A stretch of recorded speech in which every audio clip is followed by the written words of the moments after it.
Everyone, welcome to back my YouTube channel. Student, आज इस video में हम क्लास 12th हिंदी का एक मोस्ट इंपॉर्टेंट और वायरल पेपर का पोस्टमार्टम करने वाले हैं। चलिए देखते हैं। इसका पेपर कोड है 302 DH 2026 हिंदी। क्लास 12th के छात्रों के लिए है, जो कि उनको बहुत ही ज़्यादा लाभदायक होगा यूपी बोर्ड एग्जाम 2026 के लिए। तो चलिए इसको मैं सारा का सारा हल करता हूँ बेहतरीन ढंग से और विस्तार से। देखिए, खंड का है ऑब्जेक्टिव क्वेश्चन, अर्थात बहुविकल्पीय प्रश्न है, और इन एक एक प्रश्नों को हम लोग देखेंगे और उसका सॉल्यूशन भी बताएंगे। देखिए, प्रश्न नंबर एक का है, मेरी असफलताएं किस विधा की रचना है। मेरी असफलताएं किस विधा की रचना है। ऑप्शन ए कहानी, ऑप्शन बी आत्मकथा, option C diary, option D जीवनी। तो इसका जो राइट ऑप्शन है option B is correct option, आत्मकथा। देखिए, बाबू गुलाब राय मेरी असफलताएं आत्मकथा के लेखक हैं। बाबू गुलाब राय जो है इसके क्या है, लेखक हैं मेरी असफलताओं के। चलिए, उसी में अगला है खा, घुमक्कड़ शास्त्र के लेखक हैं। घुमक्कड़ शास्त्र के लेखक हैं। Option A Rahul Sankrityayan, option B Vidyaniwas Mishra, option C Premchandra, option D Nagarjun. तो इसके राइट ऑप्शन है option A is correct option, Rahul Sankrityayan. Rahul Sankrityayan. Ghumakkad Shastra यात्रा वृत्तांत विधा की रचना है। इसे महापंडित राहुल संकृत्यान ने लिखा था। राहुल संकृत्यान को हिंदी साहित्य का महापंडित कहा जाता है। वह यात्रा साहित्य और घुमक्कड़ी जीवन के प्रेरक माने जाते हैं। इनकी जो प्रमुख रचना है, मेरी लद्दाख यात्रा, बोलगा से गंगा और तिब्बत में 1.25 साल। घुमक्कड़ शास्त्र में उन्होंने यात्राओं के महत्व, अनुभव और जीवन पर इसके प्रभाव को गहराई से प्रस्तुत किया है। विद्यानिवास के बारे में लेते हैं। अब इसमें जो चारों ऑप्शन के बारे में देखते हैं, तो विद्यानिवास ऑप्शन बी है विद्यानिवास मिश्र। इनको देखते हैं ये कौन है। वे संस्कृति और हिंदी के विद्वान और निबंधकार थे। वे संस्कृत और हिंदी के विद्वान और निबंधकार थे। प्रमुख रचनाएं थी गृहलक्ष्मी और भाषा और समाज। अगले थे प्रेमचंद की प्रमुख रचनाएं गोदान गबन और पूस की रात।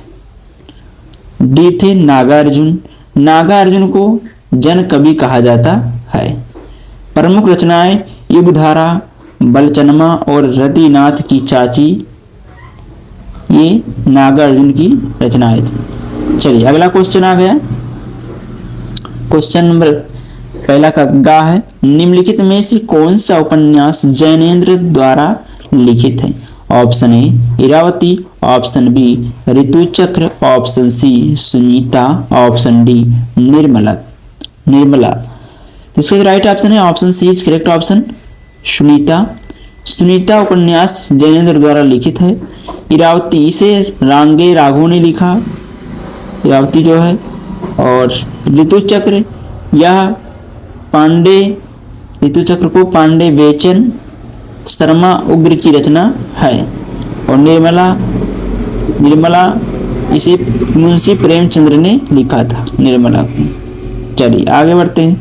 अगला क्वेश्चन है घ, ब्राह्मण पत्र का संपादन किया था। Option A Bharatendu Harishchandra, option B Premghan ने, ऑप्शन सी प्रताप नारायण मिश्र ने, ऑप्शन डी बालकृष्ण भट्ट ने। जिसका जो राइट ऑप्शन है option C is correct option, Pratap Narayan Mishra. चलिए एक एक पॉइंट को देखते हैं इसमें हम चारों ऑप्शन के बारे में। भारतेंदु हरिश्चंद्र, तो भारतेंदु हरिश्चंद्र ने हिंदी साहित्य में भारतेंदु युग की शुरुआत की। उन्होंने हरिश्चंद्र, चंद्रिका और कवि वचन सुधा जैसे पात्रों का संपादन किया। अगला प्रेमधन का वास्तविक नाम लाला श्रीनिवास दास था। उनकी प्रमुख रचना है परीक्षा गुरु, लेकिन किसी पत्र का संपादन नहीं किया। अगला है बालकृष्ण भट्ट। बालकृष्ण भट्ट। बालकृष्ण भट्ट ने हिंदी प्रदीप पत्रिका का संपादन किया। क्वेश्चन नंबर अंगा। चिंतामणि रचना के लेखक हैं, चिंतामणि रचना के लेखक हैं। Option A Mahavir Prasad Dwivedi, option B Ramchandra Shukla, option C Hazari Prasad Dwivedi, option D Nagendra, doctor Nagendra. इसका जो राइट ऑप्शन है option C is correct option, Hazari Prasad Dwivedi, Hazari Prasad Dwivedi जो इसके चिंतामणि के लेखक हैं। चलिए आगे बढ़ते हैं। चिंतामणि रामचंद्र शुक्ल की प्रसिद्ध निबंध संग्रह है। महावीर प्रसाद द्विवेदी के बारे में देखते हैं। तो महावीर प्रसाद द्विवेदी हिंदी साहित्य के द्विवेदी युग के प्रमुख साहित्यकार थे। उन्होंने सरस्वती पत्रिका का संपादन किया और गद्य को प्रौढ़ता प्रदान की। उनकी प्रमुख रचनाएं हैं कविता, कौमुदी और संपत्ति शास्त्र। हजारी प्रसाद द्विवेदी। हजारी प्रसाद द्विवेदी हिंदी साहित्य के प्रसिद्ध निबंधकार और आलोचक थे। उनकी प्रसिद्ध रचनाएं हैं कुटज, अशोक के फूल और बाणभट्ट की आत्मकथा। अगला ऑप्शन है डॉक्टर नागेंद्र। उनकी प्रमुख रचनाएं साहित्य का समाजशास्त्र और आधुनिक हिंदी साहित्य है। चलिए अगला क्वेश्चन है क्वेश्चन नंबर 2 का अयोध्या सिंह उपाध्याय हरिओद का रचना है। Option A Kamayani, option B Vaidehi Vanvas, option C Kashmir Sushma, option D Prem Madhuri. इसका जो राइट ऑप्शन है option B is correct option, Vaidehi Vanvas. Vaidehi वनवास इसका जो है राइट ऑप्शन हो जाएगा।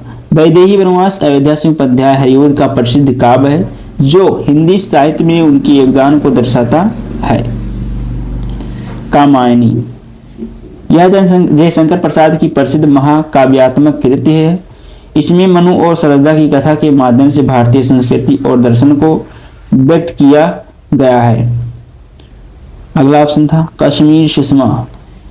यह सियाराम शरण गुप्त की यात्रा वृत्तांत पर आधारित पुस्तक है। इसमें कश्मीर की प्राकृतिक सुंदरता का वर्णन मिलता है। प्रेम माधुरी यह सूर्यकांत त्रिपाठी निराला की रचना है। खा है। अगला क्वेश्चन सरोज स्मृति कवि के रचनाकार हैं। Option A Suryakant Tripathi Nirala, option B Jaishankar Prasad, option C Sumitranandan Pant, option D Mahadevi Verma. इसका जो राइट ऑप्शन है option A is correct option, Suryakant Tripathi Nirala इसके राइट ऑप्शन है। चलिए आगे बढ़ते हैं। यह कविता सूर्यकांत त्रिपाठी निराला ने अपनी पुत्री सरोज की असामयिक मृत्यु पर लिखी थी। बी दूसरा ऑप्शन है जयशंकर प्रसाद। जयशंकर प्रसाद छायावादी के प्रमुख कवि और नाटककार थे।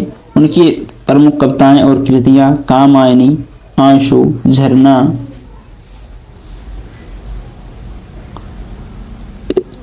सुमित्रानंदन पंत। सुमित्रानंदन पंत प्रकृति के कवि और छायावाद के स्तंभों में से एक थे। उनकी प्रमुख रचनाएं चिदंबरा, पल्लो और ग्राम्या। अगला पॉइंट है महादेवी वर्मा। चलिए इनको देखते हैं। महादेवी वर्मा हिंदी साहित्य की समाजवादी युग की प्रमुख कवियत्री थीं। उनकी प्रमुख कृतियां यामा, नीरजा,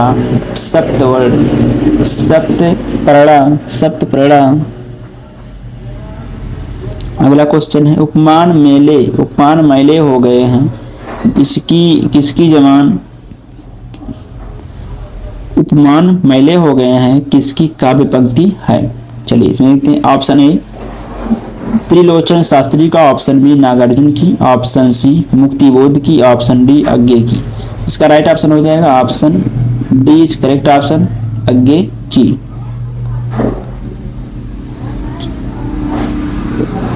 उपमान मैले हो गए हैं यह काव्य अज्ञे की है। आलोचन शास्त्री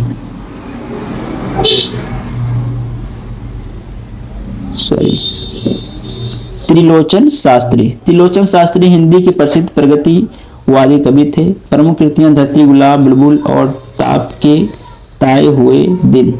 अगला है नागार्जुन। नागार्जुन जन कवि के रूप में प्रसिद्ध है। प्रमुख कृतियां युगधारा,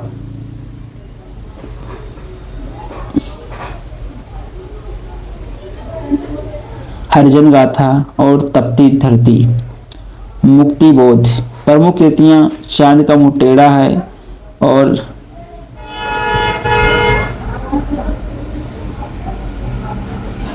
भूल, गलती और अंधेरे में। ये हो गया मुक्ति बोध, प्रमुख कृतियां हो गए। अगला ऑप्शन है अज्ञे। अज्ञे अज्ञे सच्चिदानंद हीरानंद वात्स्यायन हिंदी साहित्य के प्रयोगवादी और नई कविता आंदोलन के प्रणेता।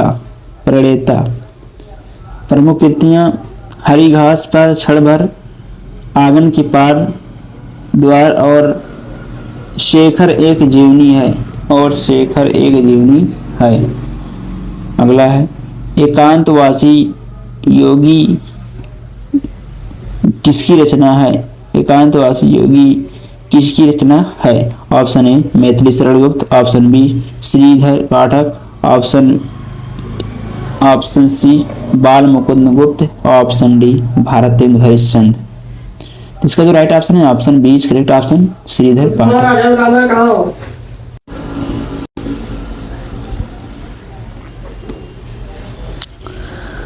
अगला क्वेश्चन है एकांतवासी योगी किसकी रचना है? ऑप्शन ए Maithili Sharan Gupt, option B Bal Mukund Gupt, option B Shridhar Pathak, option C Bal Mukund Gupt, option D Bharatendu Harishchandra. इसके राइट ऑप्शन है option B is correct option, Shridhar Pathak. Ekantvasi Yogi की रचनाकार है श्रीधर पाठक। मैथिली शरण गुप्त को राष्ट्रीय कवि कहा जाता है। प्रमुख रचनाएं साकेत, पंचोटी और भारती। बाल मुकुंद गुप्त हिंदी के प्रसिद्ध व्यंग्यकार थे। प्रमुख रचनाएं शिव शंभू के चिट्ठे जो तत्कालीन ब्रिटिश शासन पर व्यंग्य करते हैं। डी भारतेंदु हरिश्चंद्र को आधुनिक हिंदी साहित्य का जनक कहा जाता है। प्रमुख रचनाएं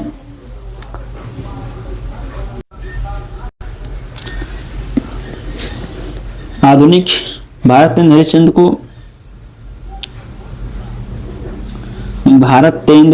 को आधुनिक हिंदी साहित्य का जनक कहा जाता है। प्रमुख रचनाएं वैदिक हिंदू, भारत दुर्दशा और प्रेम जोगिनी। अगला क्वेश्चन है हिंदी काव्य के किस कालखंड को स्थूल के प्रति सूक्ष्म का विद्रोह कहा गया है? चलिए देखते हैं। Option A Pragativad, option B Chhayavad, option C Prayogvad, option D Nayi Kavita. इसका राइट ऑप्शन है option B correct option, Chhayavad. Pragativad. प्रमुख कवि प्रदीप निराला, सुमित्रानंदन पंत। बी छायावाद हिंदी काव्य का एक महत्वपूर्ण आंदोलन था जिसे स्थूल के प्रति सूक्ष्म का विद्रोह के रूप में जाना जाता है। प्रमुख कवि सुमित्रानंदन पंत, प्रेमचंद निराला।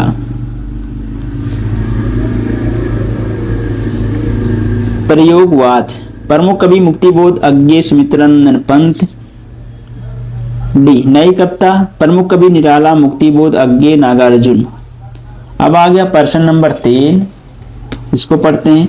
दिए गए गद्यांश पर आधारित निम्नलिखित प्रश्नों के उत्तर दीजिए, जो कि 2 × 5 2 नंबर का 5 क्वेश्चन आएगा, जो आपका होगा टोटल 10 नंबर का। चलिए इसको देखते हैं।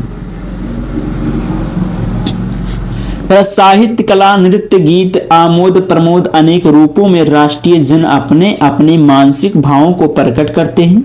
आत्मा का जा व्यापी आनंद भाव है वह इन विविध रूपों में साकार होता है। यद्यपि बाह्य रूप की दृष्टि से संस्कृति के ये बाहरी लक्षण अनेक दिखाई पड़ते हैं, किंतु आंतरिक आनंद की दृष्टि से उनमें एक सूत्रता है। जो व्यक्ति सहृदय है वह प्रत्येक संस्कृति के आनंद पक्ष को स्वीकार करता है और उसे आनंदित होता है। इस प्रकार की उदार भावना ही विविध जनों से बने हुए राष्ट्र के लिए स्वास्थ्यकर है।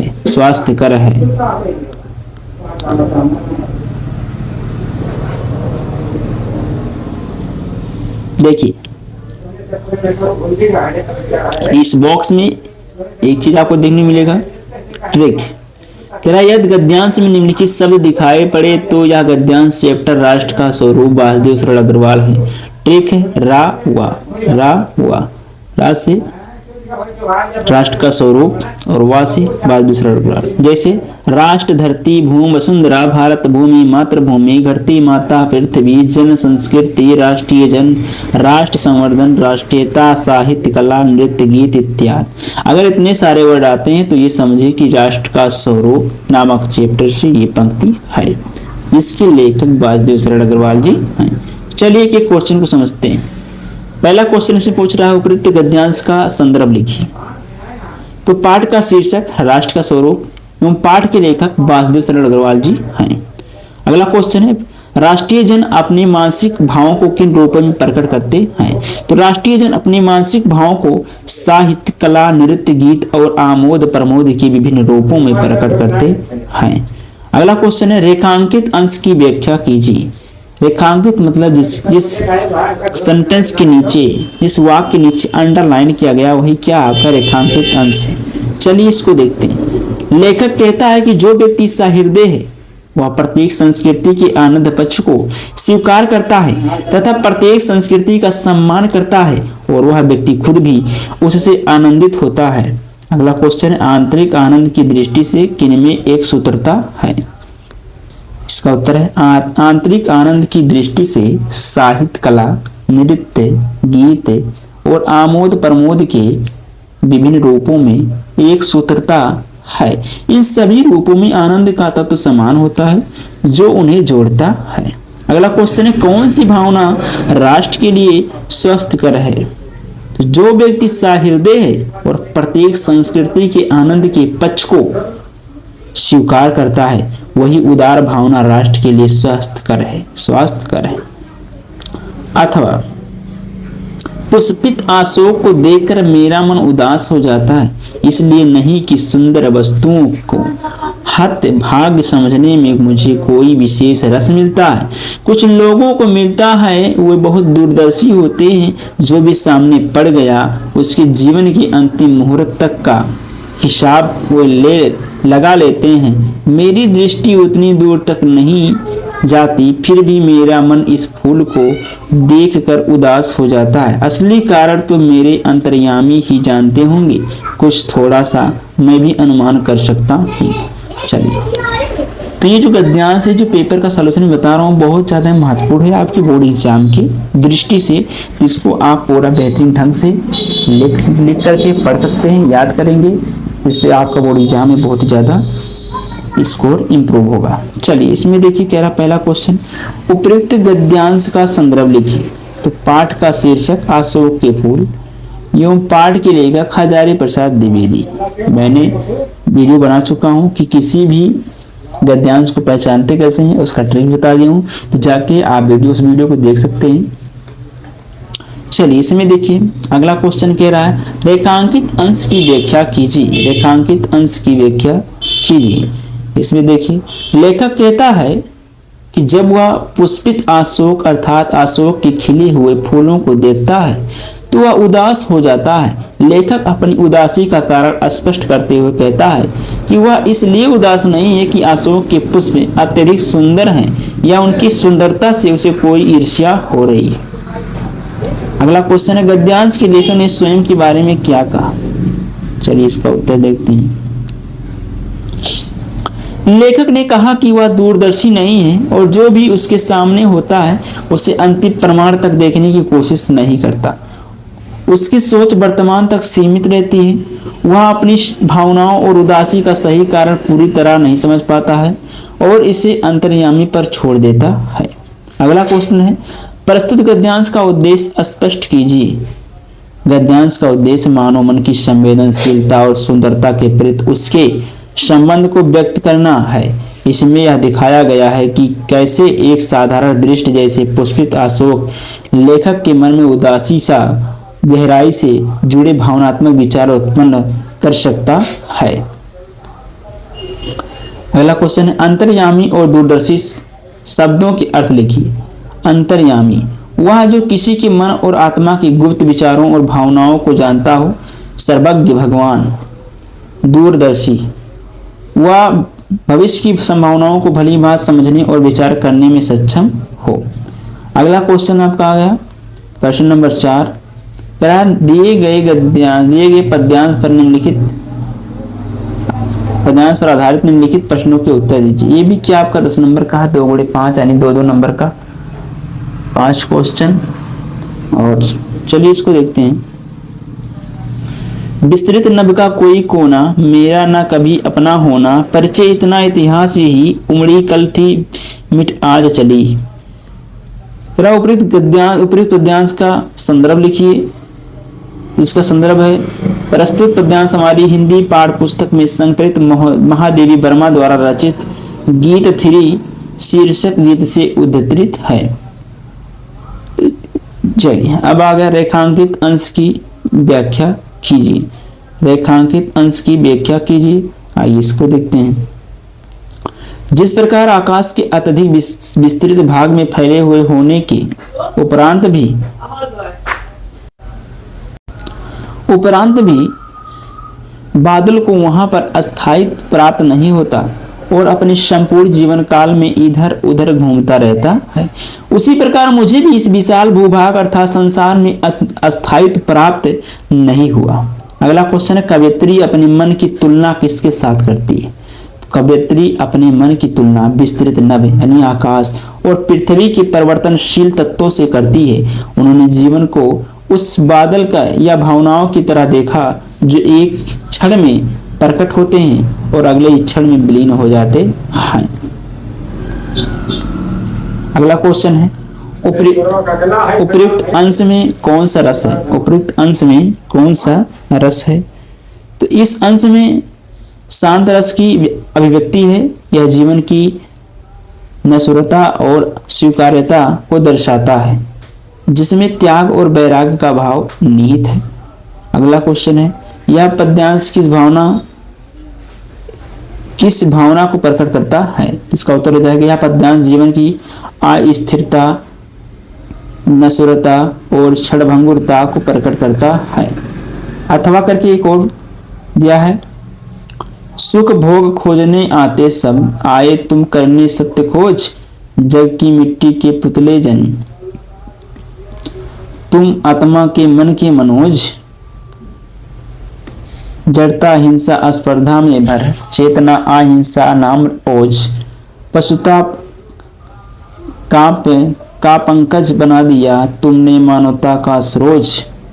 फिर उपयुक्त गद्यांश का संदर्भ लिखिए। तो प्रस्तुत पद्यांश हमारी हिंदी पाठ्य पुस्तक में संकलित सुमित्रा नंदन पंत द्वारा रचित बापू के प्रेत शीर्षक कविता से उद्धृत है।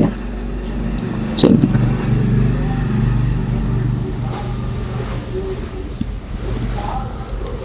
अगला क्वेश्चन है, साधारण मनुष्य संसार में क्या खोजता है? साधारण मनुष्य संसार में सुख और भोग की खोज करता है। वह अपनी भौतिक इच्छाओं और आवश्यकताओं को पूरा करने के लिए प्रयासरत रहता है, जबकि बापू सत्य और आत्मा की खोज के लिए कार्य करते थे। अगला क्वेश्चन, रेखांकित अंश की व्याख्या कीजिए। रेखांकित अंश की व्याख्या कीजिए। सामान्य लोग मिट्टी के पुतलों की तरह होते हैं, जबकि गांधी जी को आत्मा का साक्षात्कार करने वाला मानवता को नई दिशा देने वाला माना गया। अगला क्वेश्चन है, पशुता का पंकज से कवि का क्या तात्पर्य? पशुता का पंकज का तात्पर्य है कि गांधी जी ने मानवता की पशुता और पतनशीलता के कीचड़ में कमल की तरह खिलने वाली उच्च और पवित्र चेतना का निर्णय किया। उन्होंने अज्ञानता, हिंसा और निस्वार्थ से ग्रस्त मानवता को नैतिक और आध्यात्मिक उन्नति की ओर प्रेषित किया। ये हो गया इसका उत्तर। अगला है, स्पर्धा और नम्र ओज शब्दों के अर्थ लिखिए।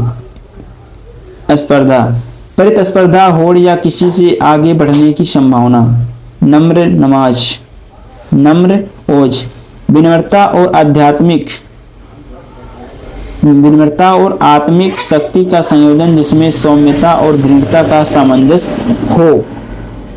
अगला क्वेश्चन है क्वेश्चन नंबर 5 का कहा निम्नलिखित में से किसी एक लेखक का साहित्यिक परिचय देते हुए उनकी प्रमुख रचनाओं का उल्लेख कीजिए। अधिकतम शब्द सीमा जो इसका 80 शब्द है। चलिए देखते हैं कौन कौन है इसमें। वासुदेव सरल अग्रवाल, डॉक्टर एपीजे अब्दुल कलाम, हरिशंकर परसाई। चलिए सबसे पहले देखते हैं वासुदेव सरल अग्रवाल का साहित्यिक परिचय एवं प्रमुख कृतियां।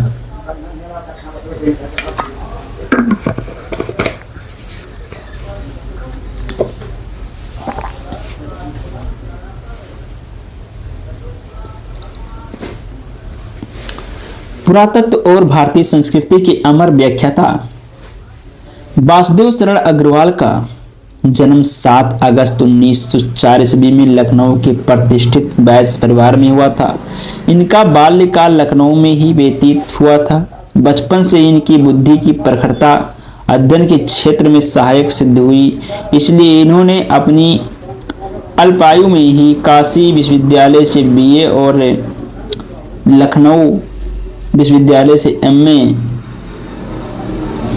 पीएचडी और डीएलएड की उपाधियां प्राप्त कर ली। डॉक्टर वासुदेव सरल अग्रवाल ने कविता लेखन से अपना साहित्यिक जीवन प्रारंभ करके अपनी रचनाओं में योग्यता, अनुभव एवं वृद्धि की असाधारण प्रतिभा द्वारा भारतीय संस्कृति और राष्ट्रीयता के अमिट चित्रों को चित्रित करते हुए अनुसंधान की तीव्र प्रवृत्ति का भी स्पष्टतया समावेश कर दिया। ये लखनऊ तथा मथुरा के पुरातत्व संग्रहालयों में निरीक्षक, केंद्रीय पुरातत्व विभाग के संचालक और राष्ट्रीय महासंग्रहालय दिल्ली के अध्यक्ष रहे। अपने साहित्य जीवन में साहित्य के साथ पुरातत्व को भी इन्होंने अध्ययन का विषय बनाया था। माँ सरस्वती का यह अमर पुत्र हिंदी साहित्य की सेवा करते हुए 27 जुलाई 1967 ईस्वी में भारत माँ के चरणों में हमेशा के लिए सो गया। वासुदेव सरल अग्रवाल की प्रमुख कृतियां: निबंध संग्रह भारत की एकता, पृथ्वी पुत्र, कला और संस्कृति, कल्प वृक्ष, वाग्धारा, समीक्षा।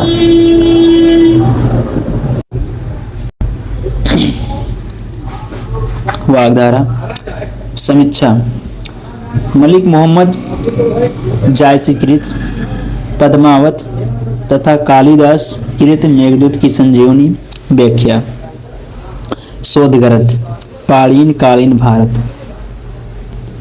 भाषा शैली डॉक्टर अग्रवाल की भाषा शैली शुद्ध एवं परिष्कृत खड़ी बोली हिंदी है। अगला क्वेश्चन है निम्नलिखित में से किसी एक कवि का साहित्यिक परिचय देते हुए उनकी काव्य कृतियों पर प्रकाश डालिए। अधिकतम शब्द सीमा 80 शब्द, 3+2 यानी 5 नंबर का है। ध्यान देना कि जो है 12th में अधिकतर साहित्यिक परिचय ही पूछता है, तो विशेष फोकस साहित्यिक परिचय पे करिएगा, जीवन परिचय पे कम। चलिए देखते हैं।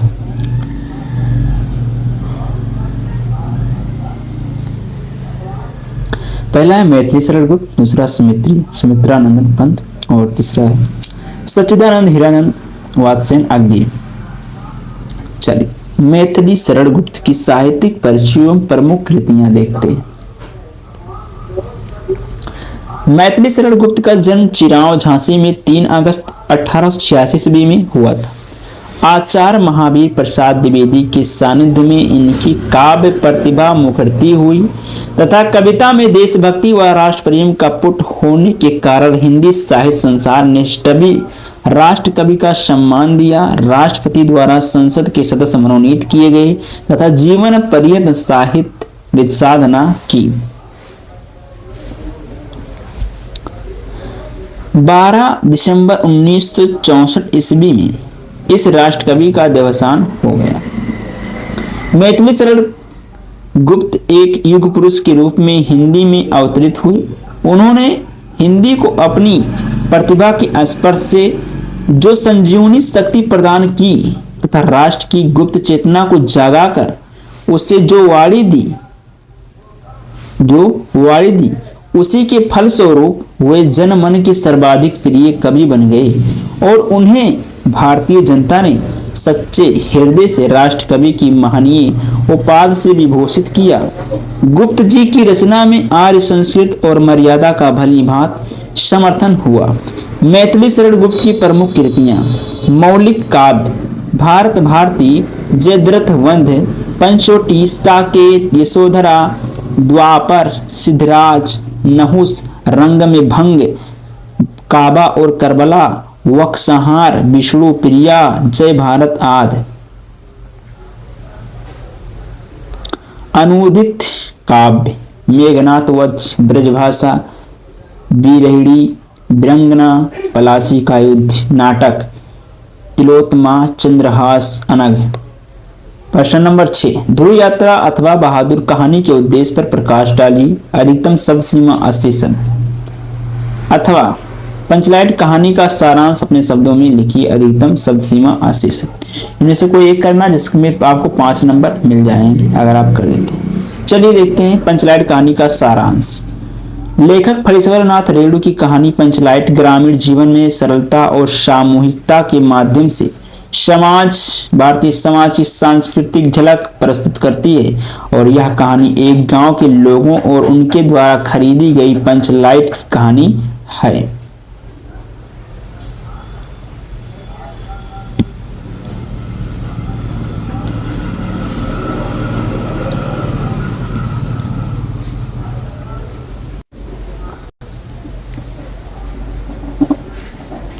गांव में पंचलाइट लाने के बाद लोगों में खुशी का माहौल होता है, लेकिन एक समस्या आ जाती है, किसी को इसे जलाना नहीं आता। गांव का ही लड़का गोधन पंचलाइट जलाना जानता है, लेकिन उसे पंचायत से बाहर कर दिया गया था क्योंकि गोधन ने मुनारी के घर के सामने से सलीम का गाना गाते हुए जा रहा था। जो मुनारी की काकी गुलरी ने यह सुन लिया था और गोधन की शिकायत पंचायत से कर दी थी और इस कारण पंचायत में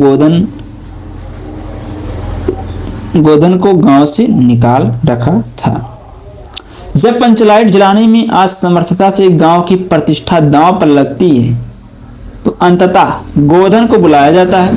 गोधन पंचलाइट को जलाने में सफलता प्राप्त करता है और पंचलाइट जलने के बाद जलते ही गांव में रोशनी और खुशी छा जाती है। गोधन को पुनः गांव द्वारा स्वीकार कर लिया जाता है। अगला क्वेश्चन है, स्वपठित खंडकाव्य के आधार पर किसी एक खंडकाव्य के एक प्रश्न का उत्तर दीजिए। अधिकतम शब्द सीमा 80 शब्द। ये भी 5 नंबर का है। चलिए इसको देखते हैं।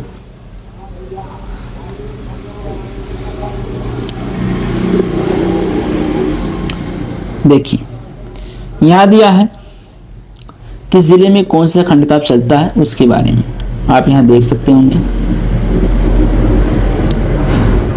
ठीक, तो आप इसको पूछ लीजिए। अगर नहीं आपको पता तो यहाँ देख सकते हैं और नहीं तो आपको पता होगा कि आपके जिले में कौन सा खंडकाव्य लगता है। इधर जिले का नाम लिखा गया है, देख पा रहे होंगे।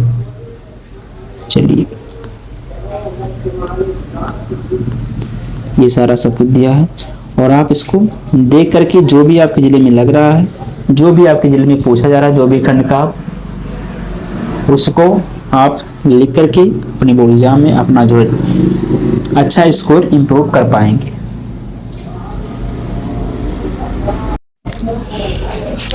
अब आ जाता है खंड खा।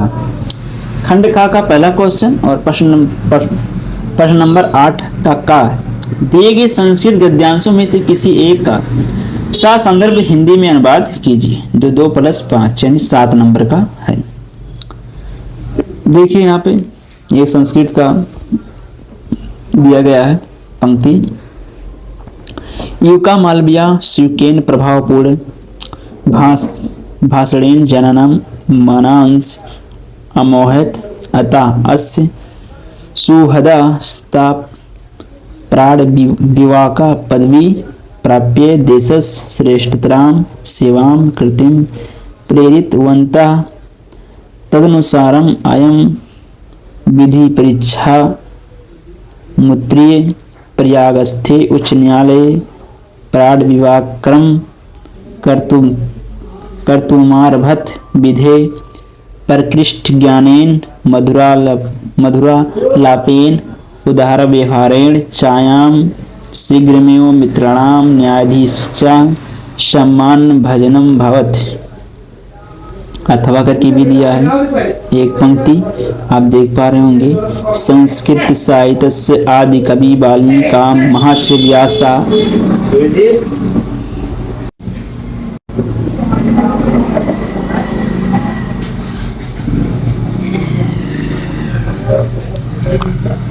तो अथवा करके दिया, तो इनमें से कोई एक आपको करना होता है। तो इस प्रकार से है अथवा करके, तो इनमें से कोई एक करेंगे हम लोग। संस्कृत साहित्य आदि कवि वाला,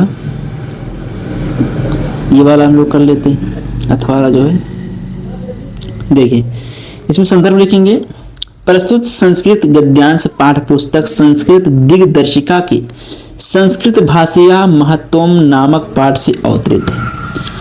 हिंदी अनुवाद। संस्कृत साहित्य के आदि कवि वाल्मीकि, महर्षि व्यास, कवि कुलगुरु कालिदास तथा भास भारवी भवभूति आदि महाकवि अपने रत्न रूपी ग्रंथों के माध्यम से आज भी पाठकों के हृदय में विराजते हैं।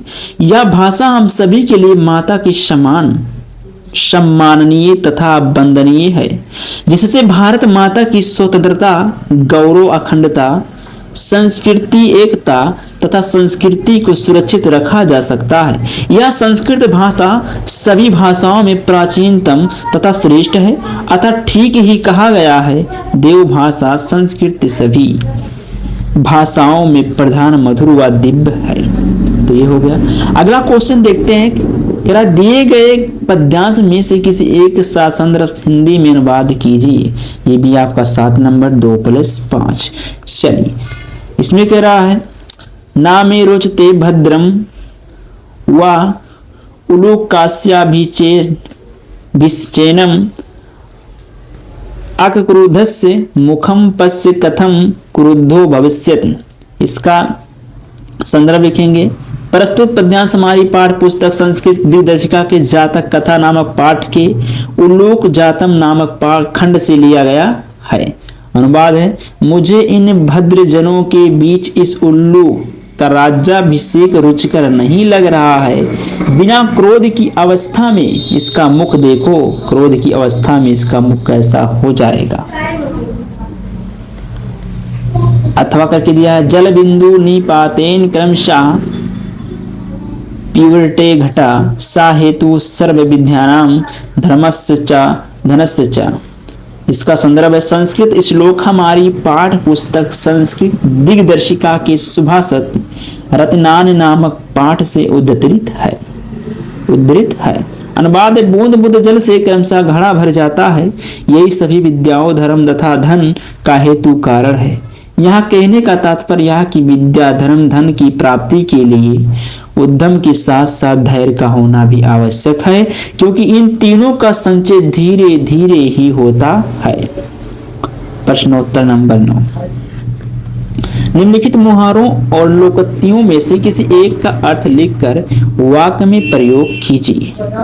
चलिए कह रहा है, अन्न जल पूरा हो जाना, दूसरा अपना ही राग अलापना, तीसरा दाल में काला होना, सूरज को दिखाना।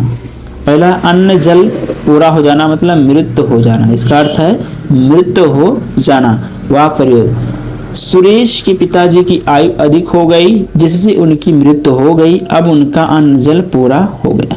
दूसरा है अपना ही राग अलापना मतलब किसी का ना सुनना, किसी की ना सुनना। वाक्य प्रयोग, क्लास में टीचर के ना आने पर मॉनिटर ने बच्चों को चुप रहने के लिए कहा तो सभी अपना अपना राग अलापने लगे। दूसरा है दाल में काला होना, किसी की बात पर संदेह होना, इसका अर्थ है किसी की बात पर संदेह होना। वाक्य प्रयोग है, जिस तरह से सेठ को पुलिस ने अकेले बुलाया तो लगता है कि दाल में कुछ काला है। दूसरा सूरज को दीपक दिखाना, प्रसिद्ध व्यक्ति को परिचय देना, प्रसिद्ध व्यक्ति को परिचय देना सूरज को दिखाने जैसा है। यानी इसका अर्थ हो गया प्रसिद्ध व्यक्ति का परिचय देना। वाक्य प्रयोग है, तुम सूरज को दीपक दिखाने का काम कर रहे हो, यह सब हमें पहले से ही पता है। क्वेश्चन नंबर 10 है, आप पठित गद्यांश पर आधारित निम्नलिखित प्रश्नों के उत्तर दीजिए जो 5 नंबर का है। जिस प्रकार सुखी होने का प्रत्येक प्राणी को अधिकार है, उसी प्रकार मुक्तांत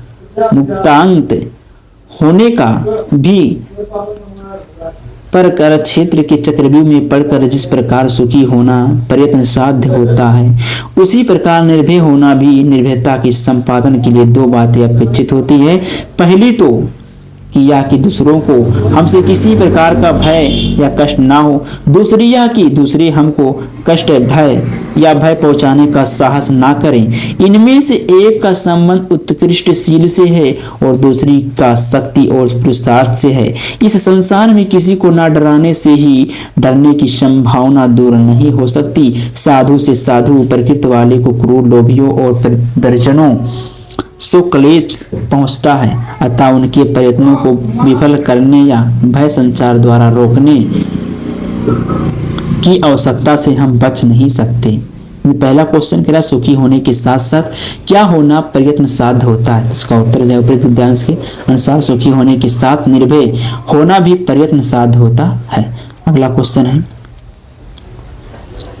निर्भयता के संपादन के लिए क्या करना अपेक्षित है। गद्यांश के अनुसार निर्भयता के संपादन में 2 बातें अपेक्षित होती हैं। पहली तो कि यह दूसरों को हमसे किसी प्रकार का भय या कष्ट ना हो, दूसरी यह कि हमको कोई कष्ट या भय पहुंचाने का साहस ना कर सके। इनमें से एक का संबंध उत्कृष्ट शील से है और दूसरी शक्ति का पुरुषार्थ से है। अगला क्वेश्चन है, शील शक्ति और पुरुषार्थ जैसी वृत्तियों का संबंध किनसे है। इसका उत्तर है गद्यांश के अनुसार शील शक्ति और पुरुषार्थ जैसी वृत्तियों का संबंध निर्भयता से है। प्रश्न नंबर 11 का है, निम्नलिखित शब्द युग्मों का सही अर्थ चयन करके लिखिए। पहला है अनिष्ट अनिष्ट है। ऑप्शन आ है बुरा और निष्ठ रहित। ऑप्शन बा दूरस्थ और आबिचल। ऑप्शन सा है अनंत और अंतिम। ऑप्शन दा है अतिरिक्त और कठोर। इसका जो राइट ऑप्शन है ऑप्शन आ इज करेक्ट ऑप्शन, बुरा और निष्ठा रहित। दूसरा है मात्र मात्र। इसमें पहला ऑप्शन आ है मंत्र और मान। ऑप्शन बा है केवल और माता। ऑप्शन सा है मलिन और मृदु। ऑप्शन दा है मैत्री और मुग्ध। इसका राइट ऑप्शन है ऑप्शन बा इज करेक्ट ऑप्शन, केवल और माता। चलिए निम्नलिखित में से किसी एक शब्द के 2 सही अर्थ लिखिए। पहला है तात। तात का है पिता, तात्कालिक तत्कालीन। सुरभि, सुरभि का है सुगंध या जो महकता हो। देवी लक्ष्मी या सुख और समृद्धि का प्रतीक। शिखा, शिखा सिर के ऊपर बालों का गुच्छा, ऊंचाई शिखर। अगला है मधु, मधु शहद मीठा। अगला क्वेश्चन है निम्नलिखित वाक्यांशों के लिए एक सही शब्द का चयन करके लिखिए। एक यानी 2 नंबर का ये है। चलिए इसको देखते हैं। जो कम बोलता हो, जो कम बोलता हो। Option A असंवादी। ऑप्शन बा मितभाषी। ऑप्शन सा बातूनी। ऑप्शन दा विवादी। इसका राइट ऑप्शन है जो कम बोलता है उसको क्या बोलते हैं, मितभाषी। ऑप्शन बा इज करेक्ट ऑप्शन। अगला है जो बूढ़ा ना हो। ऑप्शन आ अमर। ऑप्शन बा अजर। ऑप्शन सा अनंत। ऑप्शन दा अनिश्वर। इसका राइट ऑप्शन है ऑप्शन बा इज करेक्ट ऑप्शन, अजर। चलिए अगला है निम्नलिखित में से किन्हीं 2 वाक्यों को शुद्ध करके लिखिए। ये भी 2 नंबर का है। मैं अनेकों बार दिल्ली जा चुका हूँ। दूसरा सीता ने पुस्तक लिखा। तीसरा है गमला मेज में रखा है। मैं महेश को पढ़ाया हूँ। इसमें देखिए ये क्या उत्तर दिया है। मैं अनेकों बार दिल्ली जा चुका हूँ। इसका सही रूप है अनेकों की जगह अनेक का प्रयोग करें। सीता ने पुस्तक लिखा। सही रूप है। लिखा के स्थान पर लिखी का प्रयोग करें क्योंकि पुस्तक स्त्रीलिंग है। तीसरा है गमला मेज में रखा है, इसका सही रूप है। में के स्थान पर का प्रयोग करें क्योंकि गमला मेज पर रखा जाता है। अगला मैं महेश को पढ़ाया हूँ, इसका सही रूप है। मैं के बाद ने का प्रयोग करें क्योंकि यह क्रिया का संज्ञा पर आधारित है। चलिए अगला क्वेश्चन है, क्वेश्चन नंबर 12 है। क्वेश्चन नंबर 12 है, तरुण रस अथवा शांत रस की अस्थायी भाव के साथ उदाहरण सहित परिभाषा लिखिए। तरुण रस परिभाषा, तरुण रस शोक के भाव को दर्शाता है। जब किसी व्यक्ति को किसी प्रियजन का वियोग, हानि या किसी दुखद घटना का सामना करना पड़ता है तो उसके मन में जो वेदना उत्पन्न होती है वही करुण रस है। अस्थायी भाव शोक, अस्थायी भाव शोक। उदाहरण है, रही खरकती हाय सूल सी, पीड़ा उर्मे दशरथ के, गाचन तास वेदना, चम बढ़त साप कथा वे कह ना सकी। अगला शांत रस, शांत रस इसका परिभाषा है, शांत रस निर्वेद या वैराग्य के भाव को दर्शाता है। जब कोई व्यक्ति संसार के मोह माया से ऊपर उठकर परमात्मा के प्रति आकर्षित होता है या जीवन के दुखों से निराश होकर शांति की खोज करता है तो उसमें शांत रस उत्पन्न होता है। अस्थायी भाव निर्वेद, निर्वेद। उदाहरण है, मन रे तन कागज का पुतला, लगाए बूंद बिन सी जाए छिन में, गर्भ करे क्या इतना।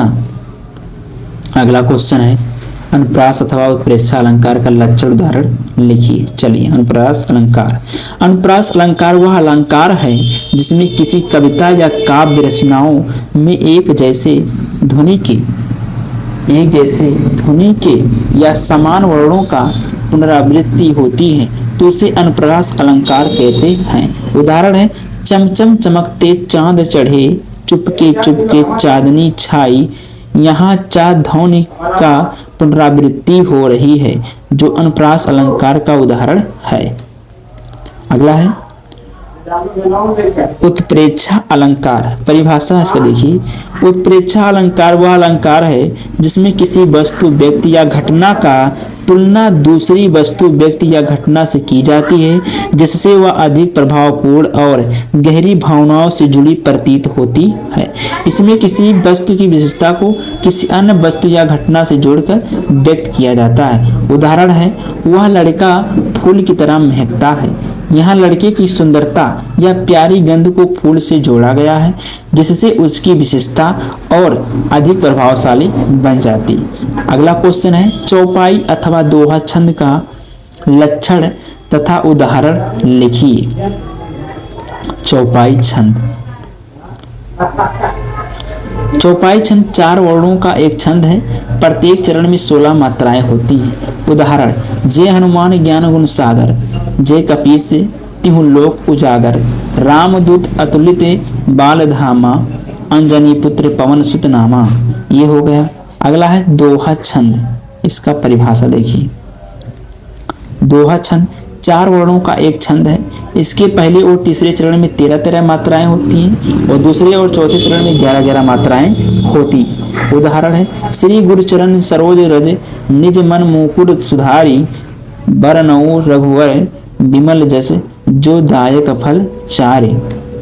चलिए अगला क्वेश्चन है, क्वेश्चन नंबर 13, बैंक प्रबंधक को शिक्षा ऋण के आवेदन के संबंध में पत्र लिखिए। यह आपका 6 नंबर का है। बैंक प्रबंधक को शिक्षा ऋण के लिए आवेदन के लिए पत्र। चलिए देखते हैं इसको। लिखेंगे श्रीमान श्रीमती, SBI बैंक प्रबंधक, रामपुर प्रयागराज उत्तर प्रदेश। विषय लिखेंगे शिक्षा ऋण के लिए आवेदन। माननीय महोदय महोदया, मैं यहाँ अपना नाम, पूरा नाम लिख देंगे और अपना पता, निवासी और बैंक आपने आपके बैंक में शिक्षा ऋण के लिए आवेदन कर रहा हूँ या रही हूँ, जो भी लड़का लड़की। मैं अपना कॉलेज यहाँ भर देना, विश्वविद्यालय का नाम में अपना कोर्स का नाम का अध्ययन कर रहा हूँ रही हूँ। मैंने अपनी योग्यता लिख देना, जो भी पढ़ाई आपकी है पूरी की, और मेरा प्रवेश अपना कॉलेज का नाम या विश्वविद्यालय का नाम में हो गया है। इस कोर्स के लिए मुझे कुल फीस, जितना फीस आपको आवश्यकता पड़ती है लगती है इसमें वो डाल दीजिए। रुपये की आवश्यकता है मेरे पास, स्वयं के पास यानी अपने पास उपलब्ध राशि जो है इसको लिख दीजिए। शेष राशि की पूर्ति हेतु मैं आपके बैंक से शिक्षा ऋण लेना चाहती हूँ। मैं आपके बैंक की शिक्षा ऋण योजनाओं के बारे में जानकर बहुत उत्साहित हूँ। मुझे विश्वास है कि आप मेरे आवेदन पर अनुकूल विचार करेंगे। आपसे अनुरोध है कि मेरे आवेदन पर शीघ्र विचार करें और मुझे आवश्यक जानकारी प्रदान करें। धन्यवाद। यहाँ लिख देंगे दस्तावेज संलग्न, यहाँ लिख देंगे भवदीय, अपना नाम, अपना फोन नंबर। चलिए अगला क्वेश्चन है, निम्नलिखित विषयों में से किसी एक विषय पर अपनी भाषा शैली में निबंध लिखिए। पहला है पर्यावरण संरक्षण का महत्व, दूसरा है विद्यार्थी जीवन में अनुशासन का महत्व, तीसरा है वर्तमान समय में नारी शिक्षा, और चौथा है साहित्य और समाज का संबंध, और पांचवा राष्ट्रीय शिक्षा नीति 2021। चलिए 2020 इसमें देखिए पर्यावरण संरक्षण का महत्व पर हम लिखते हैं, पर्यावरण हमारा घर है, यह हमें जीवन देता है, यह हमें सांस लेने के लिए ऑक्सीजन प्रदान करता है, हमें भोजन और पानी देता है, लेकिन हमारी आधुनिक जीवन शैली ने पर्यावरण को बहुत नुकसान पहुंचाया है। प्रदूषण, जलवायु परिवर्तन, वनों की कटाई जैसी समस्याएं बढ़ती जा रही हैं। इन समस्याओं का सामना करने के लिए हमें पर्यावरण संरक्षण के प्रति जागरूक होना होगा। पर्यावरण संरक्षण क्यों महत्वपूर्ण, चलिए इसको देखते हैं। छोटा सा लिंक है, स्वस्थ जीवन, स्वच्छ हवा, साफ पानी और स्वस्थ भोजन हमारे अच्छे स्वास्थ्य के लिए आवश्यक है। पर्यावरण का क्षरण इन सबको प्रभावित करता है, जिससे कई बीमारियां फैलती हैं। जैव विविधता, पर्यावरण में विभिन्न प्रकार के जीव जंतु और पौधे पाए जाते हैं। इनकी विविधता को बनाए रखना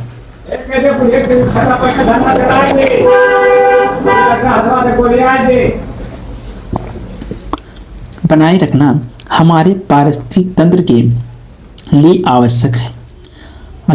आर्थिक विकास, स्वच्छ पर्यावरण पर्यटन को बढ़ावा देता है और कृषि उत्पादकता को बढ़ाता है, जिससे आर्थिक विकास होता है।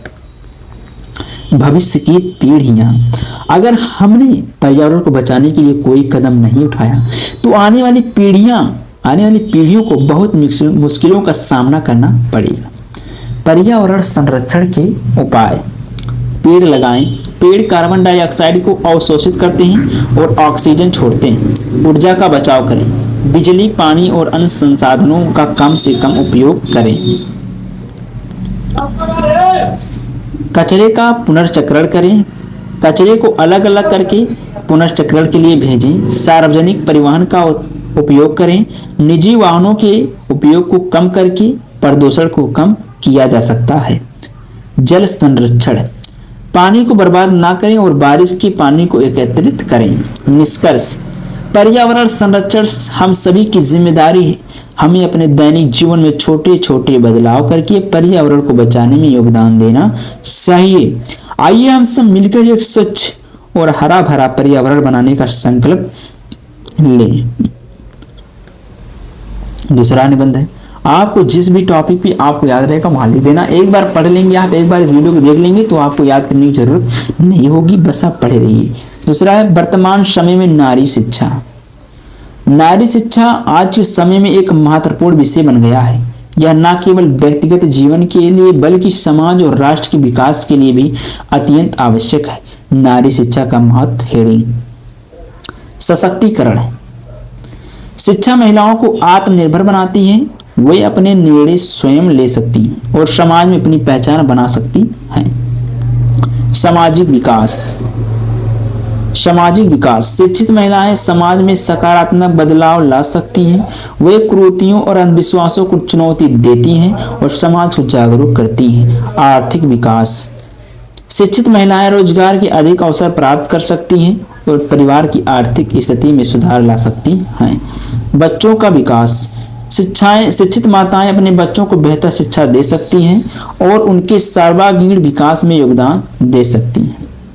लैंगिक समानता, नारी शिक्षा लैंगिक समानता को बढ़ावा देती है और महिलाओं को पुरुषों के बराबर का दर्जा दिलाती है।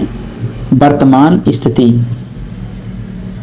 भारत में नारी शिक्षा में काफी प्रगति हुई है, लेकिन अभी भी कई चुनौतियां हैं। ग्रामीण क्षेत्रों में विशेषकर दूरदराज के इलाकों में लड़कियों की शिक्षा दर कम है। सामाजिक और आर्थिक कारणों से कई लड़कियां स्कूल छोड़ देती हैं। चुनौतियां और समाधान, हेडिंग है लड़कियों को स्कूल भेजना। अभिभावकों को अपनी बेटियों को स्कूल भेजने के लिए प्रेरित करना होगा। शिक्षा की गुणवत्ता, स्कूलों में शिक्षा की गुणवत्ता में सुधार लाना होगा। सुरक्षित वातावरण, स्कूलों को लड़कियों के लिए सुरक्षित वातावरण प्रदान करना होगा। आर्थिक सहायता, गरीब परिवारों की लड़कियों को आर्थिक सहायता प्रदान की जानी चाहिए। निष्कर्ष, नारी शिक्षा एक निवेश है जो समाज और राष्ट्र को लाभ पहुंचाता है।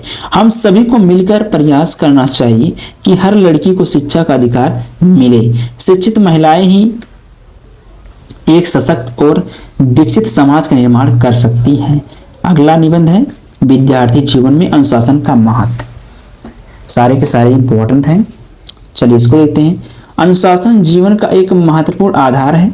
यह हमें अपने लक्ष्यों को प्राप्त करने, समय का सदुपयोग करने और सफल जीवन में जीने में मदद करता है। विद्यार्थी जीवन में अनुशासन का महत्व और भी अधिक बढ़ जाता है। विद्यार्थी जीवन में अनुशासन का महत्व क्यों, आइए देखते हैं। पहला हेडिंग है अध्ययन में सफलता।